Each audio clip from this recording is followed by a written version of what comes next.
오늘 우리에게 주시는 하나님의 말씀은 베드로후서 2장 12절에서 22절까지 말씀입니다. 다 함께 봉독하시겠습니다. 그러나 이 사람들은 본래 잡혀 죽기 위하여 난 이성 없는 짐승 같아서 그 알지 못하는 것을 비방하고 그들의 멸망 가운데서 멸망을 당하며 불의의 값으로 불의를 당하며 낮에 즐기고 노는 것을 기쁘게 여기는 자들이니 점과 흠이라.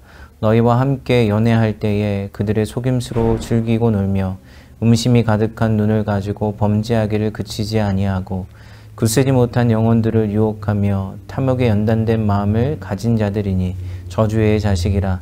그들이 바른 길을 떠나 미혹되어 부올의 아들 발람의 길을 따르는도다. 그는 불의의 싹을 사랑하다가 자기의 불법으로 말미암아 책망을 받되 말하지 못하는 나귀가 사람의 소리로 말하여 이 선지자의 미친 행동을 저지하였느니라.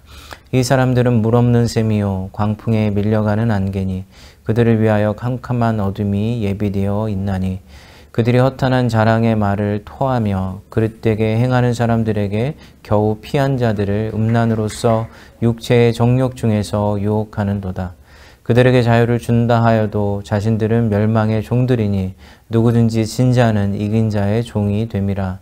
만일 그들이 우리 주 대신 구주 예수 그리스도를 알므로 세상의 더러움을 피한 후에 다시 그 중에 얽매이고 지면 그 나중 형편이 처음보다 더 심하리니 의의 도를 안 후에 받은 거룩한 명령을 저버리는 것보다 알지 못하는 것이 도리어 그들에게 나으니라.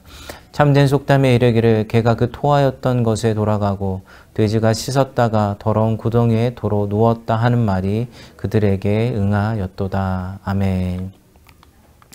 오늘 본문은 읽기가 수월한 본문은 아닙니다.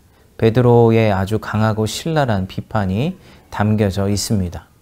이러한 비판은 당시 교회 내에 거짓 교사들을 향한 것이었습니다.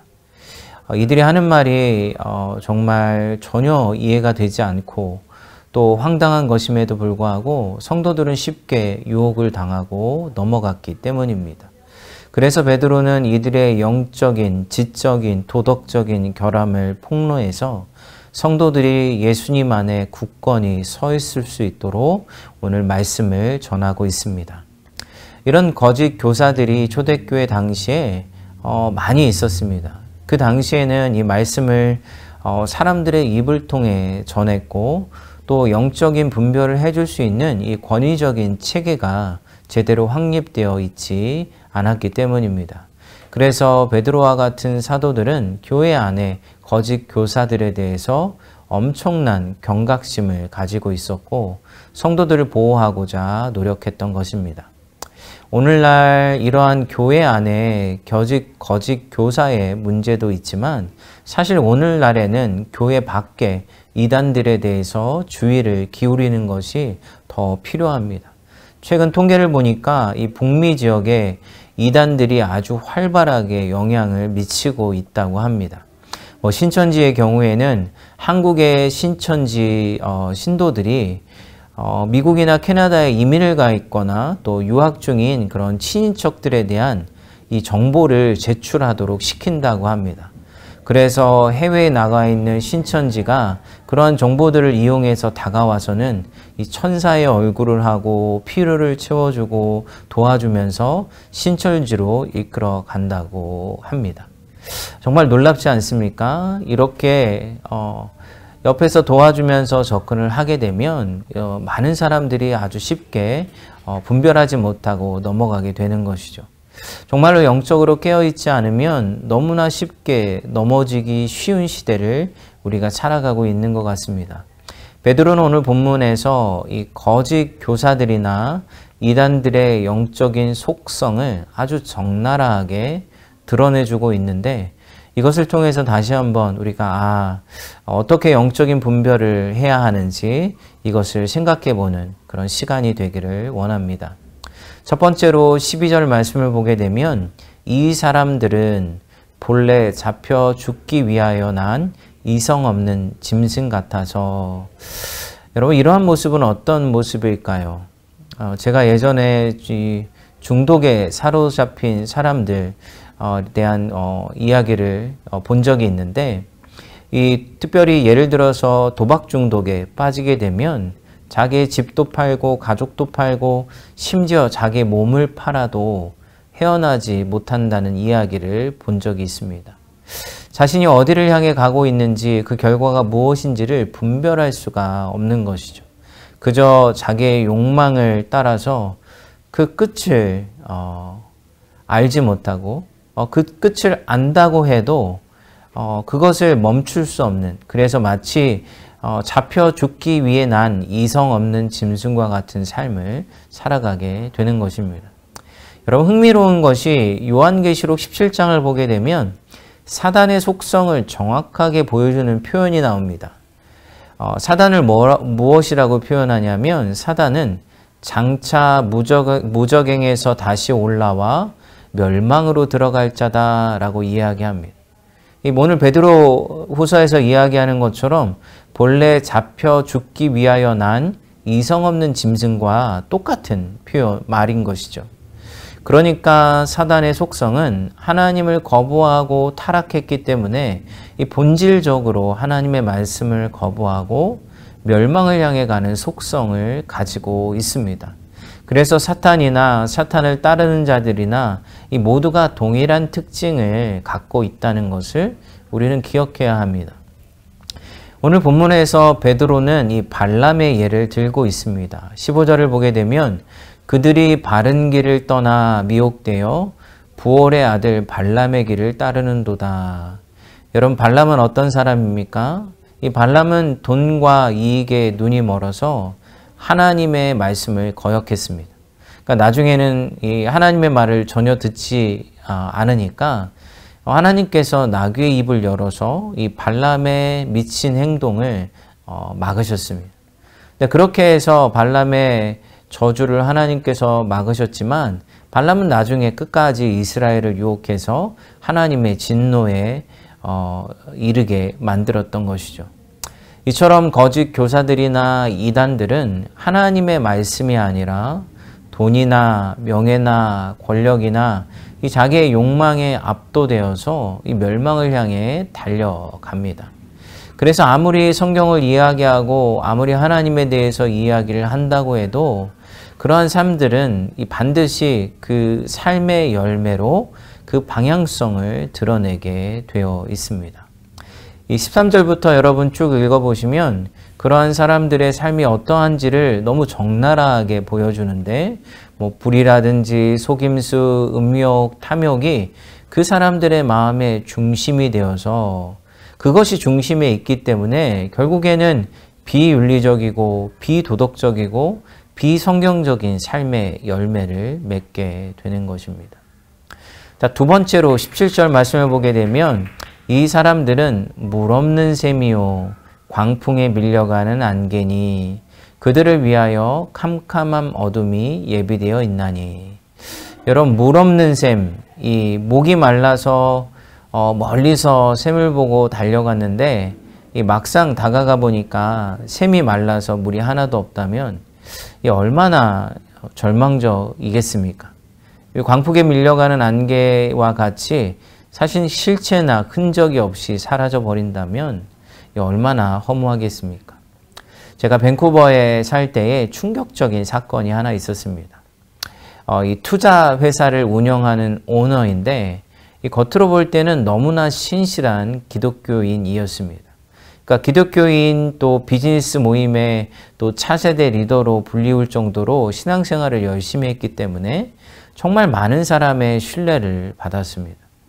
근데 사람들이 또 사람들에게 이분이 자신에게 투자하면 큰 이익을 얻을 것이라고 속이고 또 실제로 어떤 사람들에게는 매년 30%, 40%의 수익을 거짓으로 만들어서 이익을 주었습니다.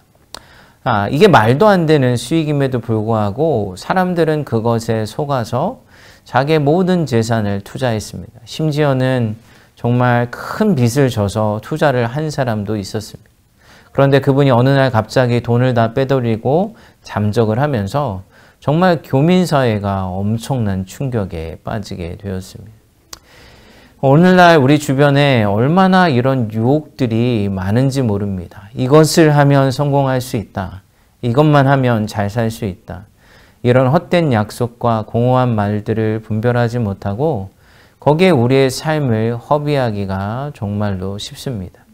여러분, 이단들은 구원을 빌미로, 성공을 빌미로 사람들의 이 깊은 두려움과 욕망을 건드려서 이단에 넘어오게 만듭니다. 이 교회 안에 거짓 교사들은 우리를 두렵게 만들어서 이 그루밍을 하는 경우들도 참으로 많이 있습니다. 여러분, 요즘에 인터넷을 보게 되면 설교 영상들을 볼 때 정말 자극적인 제목들을 가진 것들이 참 많이 있습니다. 절대로 구원받지 못하는 사람들의 특징, 이 종말, 대환란, 이런 자극적인 설교들이 인터넷에 너무나 많이 있습니다. 정말로 안타까운 것은 하나님은 우리를 자유롭게 하시는 분이고 또 그분의 사랑으로 우리를 충만히 채우셔서 우리의 영혼이 목마르지 않도록 만드시는 분입니다. 우리를 무섭게 해서 우리를 공포스럽게 만들어서 하나님을 따르게 하시는 것이 아니라 우리를 사랑 안에서 우리를 충만하게 하셔서 하나님의 사랑에 반응함으로 우리의 삶이 자유롭게 되고 또 변화를 일어나도록 우리를 이끌어 가시는 것이죠. 자, 그런데 많은 사람들이 오늘날 하나님의 성품, 그 하나님의 사랑을 충분히 인지하지 못하고 마치 하나님이 우리를 두렵게 하심으로 또 때로는 우리에게 성공을 약속하시면서 우리의 무언가의 보상을 요구하시는 것처럼 하나님을 잘못된 방식으로, 왜곡된 방식으로 가르친 경우들도 참으로 많이 있습니다. 여러분, 사탄은 우리를 멸망으로 이끌지만 하나님은 우리를 생명으로 이끄십니다. 그 생명은 우리 안에 생명의 풍성한 열매들을 맺게 만드는 것이죠. 우리가 하나님의 사랑, 이 말씀의 풍성한 은혜, 그리고 그 생명이 맺게 하는 열매들을 우리가 잘 이해할 때 우리는 날마다의 삶 가운데서 이 거짓 교사들, 또한 이단들이 말하는 것들을 분별하고 그것들을 잘 우리의 삶 속에서 분리해낼 수 있는 것이죠. 그렇게 할 때만 우리는 거짓 교사들과 이단들이 자극하고 협박하는 유혹에 빠지지 않고 하나님 말씀 안에서 견고히 우리의 삶을 세워갈 수 있게 되는 것입니다. 영적으로 혼돈스러운 시대를 살아가고 있습니다. 예수님의 말씀 안에서 더욱더 우리의 마음과 생각을 견고하게 세우고 그 사랑 안에서 풍성함을 누릴 때 우리는 풍랑에 휩쓸리지 않은 삶을 살아갈 수가 있습니다. 오늘 하루 말씀을 깊이 묵상하시면서 오늘 우리의 마음을 움직이는 것들이 무엇인지, 정말로 성령 하나님께서 우리에게 주시는 사랑과 기쁨이 우리의 삶을 움직이는지, 아니면 두려움과 염려와 공포가 우리의 삶을 움직이고 있는지, 하나님의 말씀 안에서 잘 분별하여서 성령을 따라 살아가시는 우리 모두가 되시기를 주님의 이름으로 소원합니다. 이 시간 다 함께 기도하시겠습니다.